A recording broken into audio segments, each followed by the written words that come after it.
Hello and warm welcome to everyone, this is Jaysil. हम यहाँ पे जो आईसीए के केस सिनारियो एमसीक्यूज कर रहे थे, उसमें आज हम करेंगे आपका फोर्थ केस सिनारियो। पिछले वाले वीडियोस में हमने ऑलरेडी आपके पहले 3 केस सिनारियो को सोल्व कर लिया था, तो आज हम करेंगे आपका फोर्थ केस सिनारियो। तो चलिए शुरू करते हैं। सबसे पहले हम क्या करेंगे, नीचे जो आपको क्वेश्चंस दिए गए उसे हम रीड कर लेते हैं। पहला क्वेश्चन आपको क्या पूछा है, what is mister Rajesh Sharma residential status for the assessment year 25-26। तो आपको उनका रेसिडेंशियल स्टेटस निकालना है। दूसरा क्वेश्चन आपको क्या पूछा है, what are his taxable perquisites for the assessment year 25-26। ठीक है सर। उसके बाद पूछा है, what is the income chargeable under the head salaries in hands of mister Rajesh Sharma for the assessment year 25-26। तो यहाँ पे कुल मिला के सैलरी से रिलेटेड आपको चीजें पूछी जा रही है। उसके बाद आपको उनकी टोटल टैक्स लायबिलिटी भी निकालनी है फॉर असेसमेंट ईयर 25-26। ठीक है सर। उसके बाद फिफ्थ क्वेश्चन में आपको क्या पूछा है, what would be the total tax liability of Mr. Rajesh Sharma if it does not exercise the option of shifting out the default tax regime under section 115 BSE and pay tax under the section 115 BSE। यानी 115 BSE में भी आपको उनकी tax liability निकालनी है। तो चलिए अब हम पढ़ते हैं कि केस स्टडी में आपको क्या इन्फॉर्मेशन दी गई है। तो यहाँ पे अगर आप इस केस स्टडी में देखेंगे तो यहाँ पे ऑलमोस्ट आपको सारी इन्फॉर्मेशन सैलरी से रिलेटेड ही दे रखी है। तो पहले आपको क्या दिया है, mister Rajesh Sharma age 54 years an Indian citizen is working as an assistant manager in ABC India Limited, is getting basic salary of rupees 58,000 per month. He used to travel frequently out of India for his office work. He left India from Delhi airport on 5th October 2024 and returned to India on 2nd April 2025। तो यहाँ पे mister Rajesh Sharma जो है वो एक Indian citizen है और वो इंडिया में किसी कंपनी में जॉब कर रहे हैं और यहाँ पे उनको अपने ऑफिस वर्क के लिए फ्रीक्वेंटली इंडिया के बाहर जाना पड़ता है। तो इसका मतलब ये नहीं हुआ कि वो इंडिया के बाहर काम कर रहे हैं, वो एक्चुअली इंडिया में किसी कंपनी में जॉब कर रहे हैं, लेकिन उनको अपने ऑफिस वर्क के लिए इंडिया के बाहर जाना पड़ता है। अब यहाँ पे वो करंट प्रीवियस ईयर में इंडिया के बाहर गए 5 अक्टूबर 2024 को और वापस कब आए सर, असेसमेंट ईयर में 2 अप्रैल 2025 को। तो यहाँ पे आपको पहला क्वेश्चन ये पूछा गया था कि आपको उनका रेसिडेंशियल स्टेटस निकालना है। तो यहाँ पे आप एक काम करिए, उनका करंट प्रीवियस ईयर में number of day stay in India निकाल दीजिए। तो सर वो 5 अक्टूबर 2024 को इंडिया के बाहर गए थे, तो उसके पहले तो वो इंडिया में ही हो गए। तो आप एक काम करिए, उनका 1 अप्रैल से लेके 5 अक्टूबर तक का पीरियड काउंट कर लीजिए। तो सर अप्रैल के 30 डेज, मई के आपके 31 डेज, जून के 30 डेज, जुलाई के 31 डेज, अगस्त के 31 डेज, उसके बाद आपके सितंबर के 30 डेज एंड उसके बाद आपके 5 दिन अक्टूबर के भी काउंट किए जाएंगे, बिकॉज जिस दिन आप इंडिया के बाहर जा रहे हैं वो भी दिन आपका इंडिया में काउंट किया जाएगा। तो यहाँ पे आपको मिल जाएगा total number of days stay in India, that is 188 days. तो यहाँ पे आपने पहला बेसिक कंडीशन ही सेटिस्फाई कर लिया अंडर सेक्शन 61। जो आपका number of days stay in India है वो करंट प्रीवियस ईयर में 182 डेज से ज्यादा है, तो आप यहाँ पे करंट प्रीवियस ईयर में इंडिया के लिए रेसिडेंट बन जाएंगे। अब उसके बाद आपको ये भी देखना पड़ता है कि वो बंदा आर एन ओ आर है या फिर आरबर्ड एन ओ आर है। उसके लिए आपको क्या करना पड़ता है, सेक्शन 66 में दी गई दोनों एडिशनल कंडीशन चेक करनी पड़ती है कि आप पिछले 10 साल में किसी भी एटलीस्ट 2 साल के लिए इंडिया के रेसिडेंट होने चाहिए। और दूसरा एडिशनल कंडीशन ये था कि पिछले 7 साल में इंडिया में जो आपका स्टे है वो 730 डेज या उससे ज्यादा होना चाहिए। लेकिन यहाँ पे इस क्वेश्चन में आपको उससे रिलेटेड कोई इन्फॉर्मेशन ही नहीं दी गई है। तो यहाँ पे आईसीए ने आंसर भी इसी तरीके से दिया है। जो आपका पहला क्वेश्चन था जिसमें आपको उनका रेसिडेंशियल स्टेटस निकालना था, तो आपका पहला ऑप्शन क्या दिया उसमें कि आप रेसिडेंट तो बन जाएंगे, लेकिन we cannot determine resident and ordinary resident or resident but not ordinary resident from the given information, because उससे रिलेटेड आपको क्वेश्चन में इंफॉर्मेशन ही नहीं दी गई है। तो यहाँ पे जो आपका मोस्ट अप्रोप्रिएट आंसर रहेगा वो आपका ऑप्शन नंबर ए रहेगा। ठीक है सर। उसके बाद हमें यहाँ पे टैक्सेबल परक्विजिट्स एंड सैलरी की इनकम निकालनी थी, तो उसके लिए आपको केस स्टडी में जो सैलरी से रिलेटेड इन्फॉर्मेशन दी गई है वो आपको यहाँ पे रीड करना होगा। सबसे पहले यहाँ पे आपको दिया था कि आपको बेसिक सैलरी मिल रही है रुपीज 58,000 पर मंथ, तो वो तो आपके लिए फुली टैक्सेबल है। ठीक है सर। उसके बाद जो आपको डीएनएस अलाउंस मिल रहा है 10% ऑफ बेसिक पे, और वो यहाँ पे दिया गया है कि it is considered for retirement purpose, यानी ये आपका पूरा DNS allowance DA in terms है। और ये जो डीएनएस अलाउंस आपको मिला है वो आपके लिए फुल्ली टैक्सेबल है। ठीक है। उसके बाद आपको दिया है बोनस रुपीज 98,000, तो जो बोनस आपको मिलेगा वो भी आपके लिए फुल्ली टैक्सेबल होगा। ठीक है सर। उसके बाद आपको दिया medical allowance paid during the previous year 24-25 amounting to rupees 60,000। तो यहाँ पे आपको जो मेडिकल अलाउंस मिलेगा एम्प्लॉयर से उसके सामने आपको कोई एग्जम्पशन नहीं किया जाता, तो ये भी आपके लिए फुल्ली टैक्सेबल है। उसके बाद आपको क्या दिया, he was also reimbursed medical bill of his mother amounting to rupees 15,000। तो यहाँ पे एम्प्लॉय की जो मदर है उनके मेडिकल एक्सपेंडिचर का रीइंबर्समेंट मिल रहा है, तो ये आपका एक परक्विजिट माना जाएगा और ये बेनिफिट या परक्विजिट फुल्ली टैक्सेबल होगा। अब यहाँ पे कई सारे स्टूडेंट्स को ये डाउट होगा कि सर एम्प्लॉयर से अगर आपको मेडिकल अलाउंस मिल रहा है या फिर अगर एम्प्लॉयर से आपको मेडिकल फैसिलिटीज मिल रही है या फिर अगर एम्प्लॉयर से आपको किसी मेडिकल एक्सपेंडिचर का रीइंबर्समेंट मिल रहा है, तो यहाँ पे कौन सा बेनिफिट या अलाउंस टैक्सेबल होगा, कौन सी चीज एग्जेम्प्ट होगी, सर ये जरा एक्सप्लेन कर दीजिए अच्छी तरीके से। तो सबसे पहले अगर एम्प्लॉयर से आपको मेडिकल अलाउंस मिल रहा है तो वो तो आपके लिए फुल्ली टैक्सेबल है, उसके सामने आपको कोई भी एग्जाम्पशन नहीं मिलेगा। इसके अलावा अगर एम्प्लॉयर से आपको मेडिकल फैसिलिटीज मिल रही है, मेडिकल फैसिलिटीज का मतलब क्या है कि अगर मेडिकल ट्रीटमेंट किया जा रहा है किसका, एम्प्लॉय का खुद का, या फिर उसके स्पाउस का, या फिर उसके चिल्ड्रन का, या फिर उसके किसी भी डिपेंडेंट फैमिली मेंबर का। डिपेंडेंट फैमिली मेंबर का मतलब है उसके मदर, फादर, ब्रदर या सिस्टर जो उसके ऊपर होली और मेनली डिपेंडेंट है। तो इनमें से किसी भी पर्सन का अगर मेडिकल ट्रीटमेंट किया जा रहा है एम्प्लॉयर के हॉस्पिटल में फ्री ऑफ कॉस्ट, तो वो जो मेडिकल फैसिलिटी आपको मिली वो आपके लिए फुली एग्जेम्प्ट है, भले ही वो बेनिफिट या पर्क विजिट है लेकिन आपके लिए वो एग्जेम्प्ट होगी। इसके अलावा अगर मेडिकल ट्रीटमेंट किया जा रहा है किसी गवर्नमेंट हॉस्पिटल में या किसी गवर्नमेंट अप्रूव्ड हॉस्पिटल में, या फिर किसी स्पेसिफाइड डिसीज का मेडिकल ट्रीटमेंट किया जा रहा है किसी ऐसे हॉस्पिटल में जिसको यहाँ पे अप्रूव किया गया है by principal chief commissioner of income tax या फिर chief commissioner of income tax, तो उस केस में यहाँ पे जो मेडिकल ट्रीटमेंट का खर्चा हुआ है उस खर्चे का आपको अगर एम्प्लॉयर से रीइंबर्समेंट मिल रहा है तो वो जो मेडिकल फैसिलिटी है वो भी आपके लिए यहाँ पे फुल्ली एग्जेम्प्ट है। लेकिन अगर वो मेडिकल ट्रीटमेंट किसी प्राइवेट हॉस्पिटल में हो रहा है और उस खर्चे का आपको रीइंबर्समेंट मिल रहा है एम्प्लॉयर से, तो वो बेनिफिट या परक्विजिट आपके लिए फुल्ली टैक्सेबल होगा। ठीक है सर। और इसके अलावा अगर आपको किसी नॉर्मल मेडिकल एक्सपेंडिचर का रीइंबर्समेंट मिल रहा है, आपका या आपके किसी भी फैमिली मेंबर का मेडिकल का खर्चा है उसका रीइंबर्समेंट आपको मिल रहा है, तो वो बेनिफिट या परक्विजिट आपके लिए फुल्ली टैक्सेबल होगा। ठीक है सर, तो ये समझ में आ गया आपको? Yes sir. उसके बाद अगला पॉइंट आपको ये दिया है, he was also transferred a laptop by company for rupees 15,000 on 31st December 2024. The laptop was acquired by company on 1st October 2021 for rupees 1 lakh. Company was charging depreciation at 31.666%, assuming useful life of laptop as 3 years.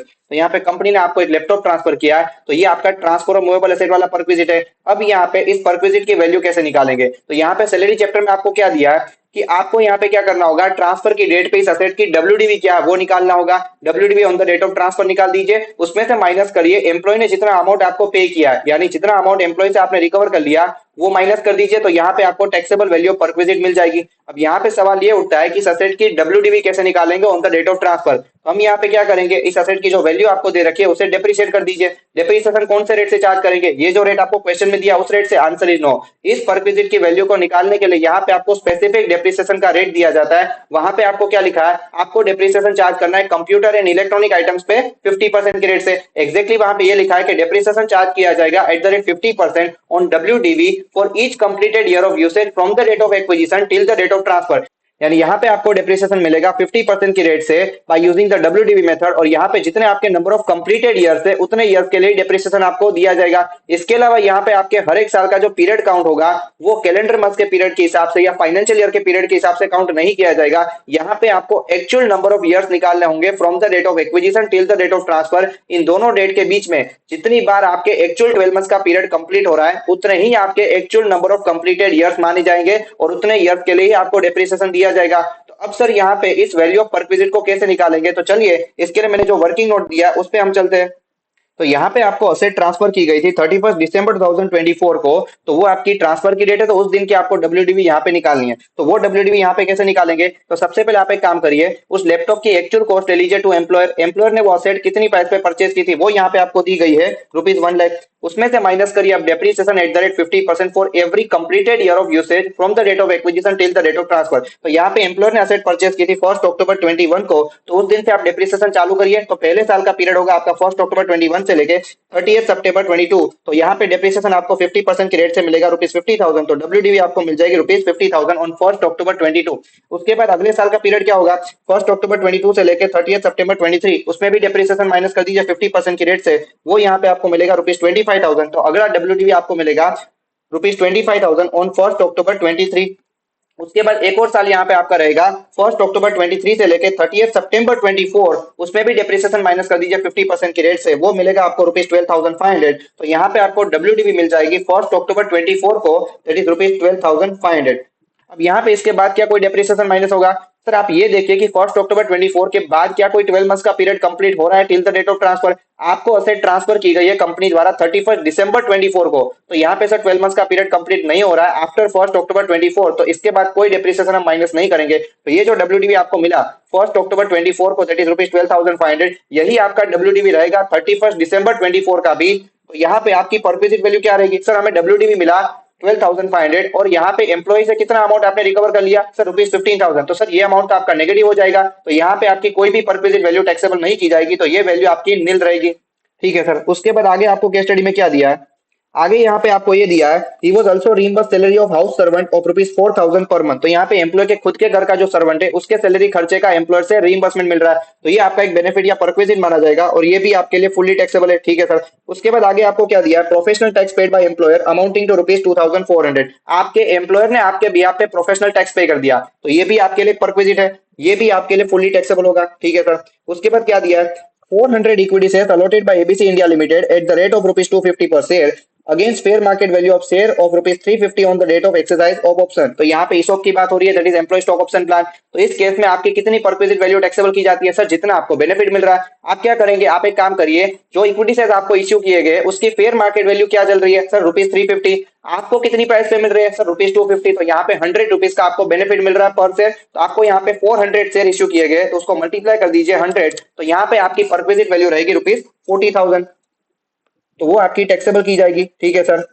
उसके बाद आगे आपको क्या दिया है, short term capital gain on sale of shares in May 2024 of listed company on which STD is paid amounting to ₹94,000। तो ये capital gain income में आपका टैक्सेबल किया जाएगा। उसके बाद आपको क्या दिया, mister Rajesh has exercise the option to shift out of the default tax regime under section 115 BSE.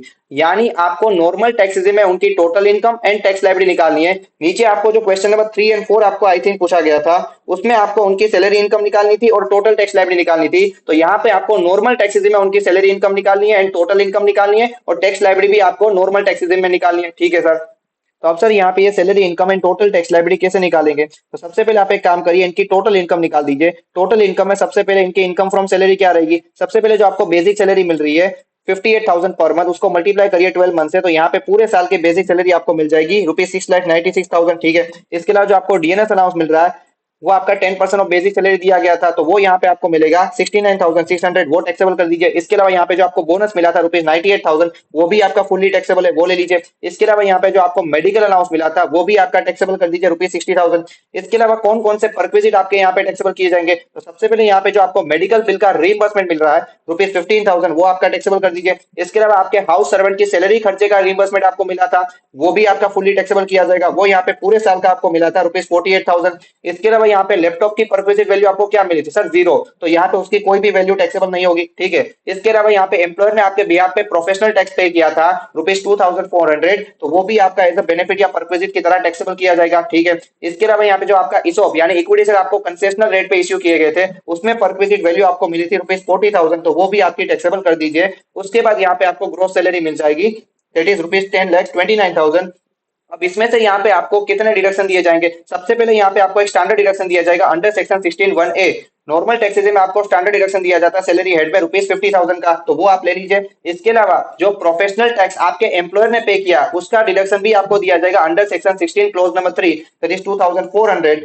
अब यहाँ पे आपका एक डाउट होगा कि सर ये तो एम्प्लॉयर ने पे किया, उससे कोई फर्क नहीं पड़ता प्रोफेशनल टैक्स एम्प्लॉय ने पे किया हो या एम्प्लॉयर ने पे किया हो, अगर आपने एक्चुअली पे किया तो उसका आपको डिडक्शन दिया जाएगा अंडर सेक्शन 16(3), और ये डिडक्शन आपको सिर्फ नॉर्मल टैक्सेस में दिया जाता है, 115 बीएसई में नहीं दिया जाता। इसके अलावा मान लीजिए अगर एम्प्लॉय ने डायरेक्टली पे किया होता तो फिर उसका सिर्फ आपको डिडक्शन मिलता अंडर सेक्शन 16(3), लेकिन यहाँ पे एम्प्लॉयर ने आपके बिहाफ पे पे किया तो सबसे पहले वो आपका एक बेनिफिट या परक्विजिट माना जाएगा, ग्रोस सैलरी में टैक्सेबल करिए और उसके बाद नीचे आपका उसको डिडक्शन दिया जाएगा। ठीक है सर। इसके बाद यहाँ पे आपको इनकम फ्रॉम सैलरी मिल जाएगी ₹9,76,600। उसके बाद आपकी टोटल इनकम में एक और इनकम टैक्सेबल की जाएगी, that is short term capital gain, वो यहाँ पे आपको दिया था 94,000। तो उसके बाद आपको ग्रोस टोटल इनकम मिल जाएगी और यही आपकी टोटल इनकम रहेगी, बिकॉज यहाँ पे चैप्टर 6 के डिडक्शन से रिलेटेड कोई भी इंफॉर्मेशन नहीं दी गई है, तो ये आपकी टोटल इनकम मिल गई 10,70,600।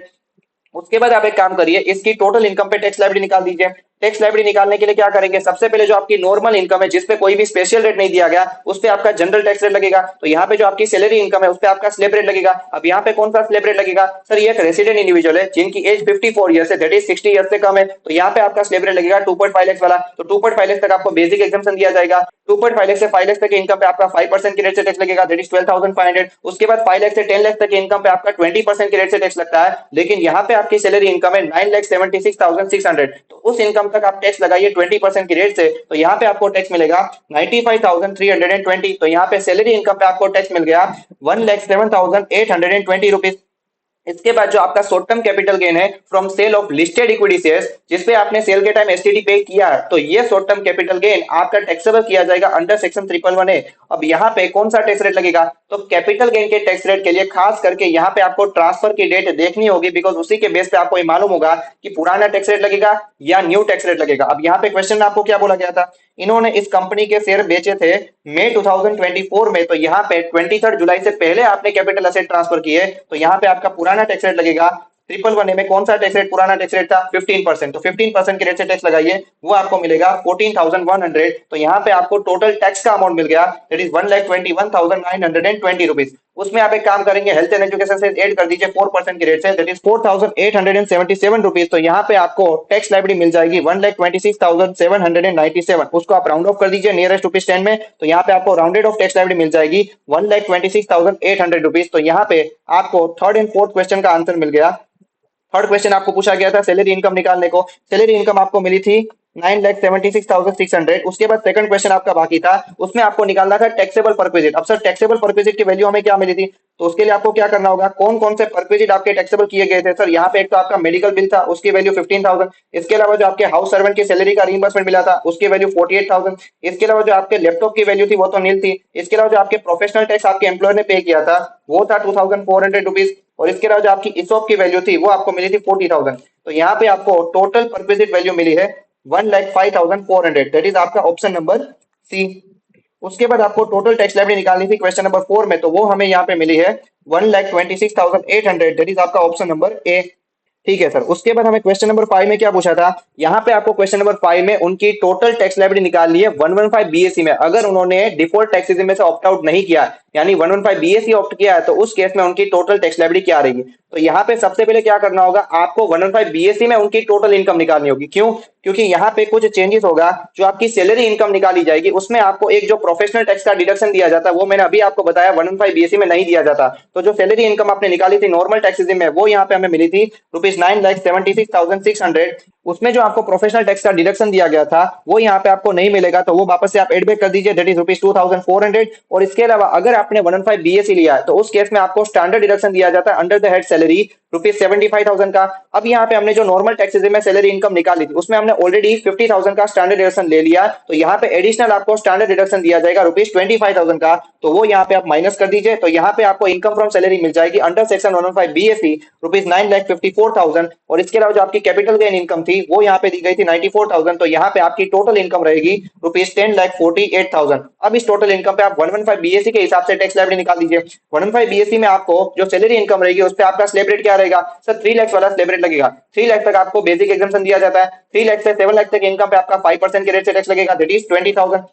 उसके बाद 7 लाख से 10 लाख तक इनकम पे आपका 10% के रेट से टैक्स लगेगा। लेकिन यहाँ पे आपकी सैलरी इनकम मिली थी 9,54,000, तो उस इनकम तक आपका टैक्स लगेगा 10% के रेट से, वो टैक्स आपको मिलेगा ₹25,400। तो सैलरी इनकम पे आपको 115 बीएसई में टैक्स मिल गया ₹45,400। इसके अलावा जो आपका शॉर्ट टर्म कैपिटल गेन है वो तो आपका 111A में ही टैक्सेबल किया जाएगा 15% के रेट से, वो यहाँ पे टैक्स आपको मिला था 14,100। तो यहाँ पे आपको टोटल टैक्स का अमाउंट मिल गया 59,500। उसमें आप एड कर दीजिए हेल्थ एंड एजुकेशन से @4%, वो यहाँ पे आपको मिलेगा 2,380 रुपीज। तो यहाँ पे आपको टोटल टैक्स लायबिलिटी मिल जाएगी under section 115 BSE, that is ₹61,880 rupees. तो यहाँ पे हमारे क्वेश्चन नंबर 5 में 115 बीएसई में टैक्स लायबिलिटी क्या रहेगी 61,880 रुपीज। तो आपका ऑप्शन नंबर डी है वो आपका करेक्ट आंसर होगा। ठीक है सर। तो ये हमारा कंप्लीट हुआ यहाँ पे fourth case scenario. I hope आपको अच्छी तरीके से समझ में आया होगा। इसी तरीके से हम हर एक केस सिनारियोस को एक एक करके डिटेल में डिस्कस कर रहे हैं। जो आपका अगला केस सिनारियो रहेगा उसके लिए भी मैं आपको सेपरेट वीडियो प्रोवाइड करूंगा अपनी यूट्यूब चैनल पे। इसके अलावा एक और चीज मैं आपको ये बता दूं कि मैंने यहाँ पे आपके लिए income tax concept booster series start किया है, जिसमें हम क्या कर रहे हैं, आपके सभी चैप्टर्स के सारे कॉन्सेप्ट अच्छी तरीके से डिटेल में रिवाइज कर रहे हैं अलोंग विद एग्जांपल्स। तो अभी तक अगर आपने उन रिवीजन वीडियोस को नहीं देखा है तो प्लीज जाके देख लीजिएगा। आपके उन चैप्टर्स के सारे कॉन्सेप्ट अच्छी तरीके से रिवाइज हो जाएंगे, उसके रिलेटेड आपके कोई भी डाउट नहीं रहेंगे। तो ये सारे रिवीजन वीडियोस मैं आपको फ्री ऑफ कॉस्ट अपनी यूट्यूब चैनल पे प्रोवाइड कर रहा हूँ। सो अभी तक अगर आपने मेरी यूट्यूब चैनल को सब्सक्राइब नहीं किया तो प्लीज जाके सब्सक्राइब कर लीजिए एंड नोटिफिकेशन ऑन कर दीजिए, ताकि आपको हर एक इंपॉर्टेंट रिवीजन वीडियोस की अपडेट मिलती रहे। इसके अलावा ये जो एनोटेट पीडीएफ है, अगर इसका एक्सेस आपको चाहिए तो इसका पीडीएफ आपको मेरे टेलीग्राम चैनल पे मिल जाएगा। टेलीग्राम चैनल का लिंक मैंने डिस्क्रिप्शन बॉक्स में डाल दिया, वहां पे जाके आप उसे ज्वाइन कर सकते हैं। तो चलिए मिलते हैं अगले एमसीक्यू डिस्कशन में। Till then good bye.